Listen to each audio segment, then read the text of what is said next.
আসসালামু আলাইকুম, আমি লাবণী রহমান চলে আসলাম আরও একটি রেসিপি নিয়ে। আমড়া দিয়ে পিওলি মাছের চচ্চড়ি।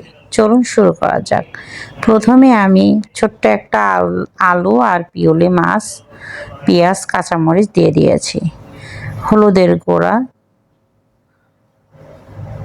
ঝালের গুঁড়া, ধনিয়ার গুঁড়া, স্বাদ মতো লবণ আর পেঁয়াজ, কাঁচামরিচ, জিরা বাটা দিয়ে দিয়েছি আর দিয়েছি রান্নার তেল দিয়ে ভালো করে একটু নেড়ে নিয়েছি। নেড়ে এর ভিতরে একটু দিয়ে দেব পানি, সামান্য একটু পানি দেব, খুব বেশি একটা না, 1 বাটি মতো পানি দেব।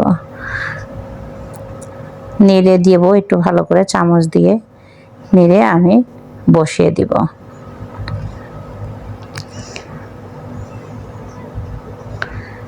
পিওলি মাছ আমরা দিয়ে রান্না করলে খেতে ভালোই লাগে। ঢাকনা দিয়ে ঢেকে আমি কিছুক্ষণ জাল করব।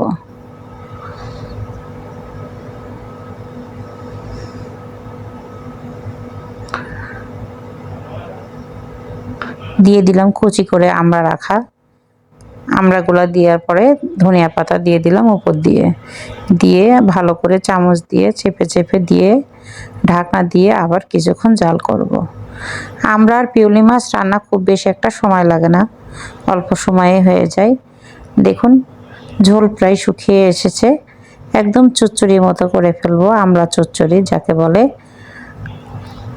সামান্য একটু পানি আছে, পানি শুকিয়ে গেলে আমি নামিয়ে ফেলবো।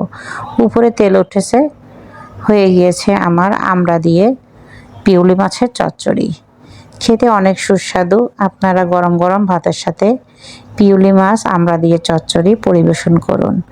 আমার ভিডিওটা যদি আপনাদের ভালো লেগে থাকে তাহলে like, comment, share and subscribe করে দিবেন। ভালো থাকুন, সুস্থ থাকুন। আল্লাহ হাফেজ। Thanks for watching.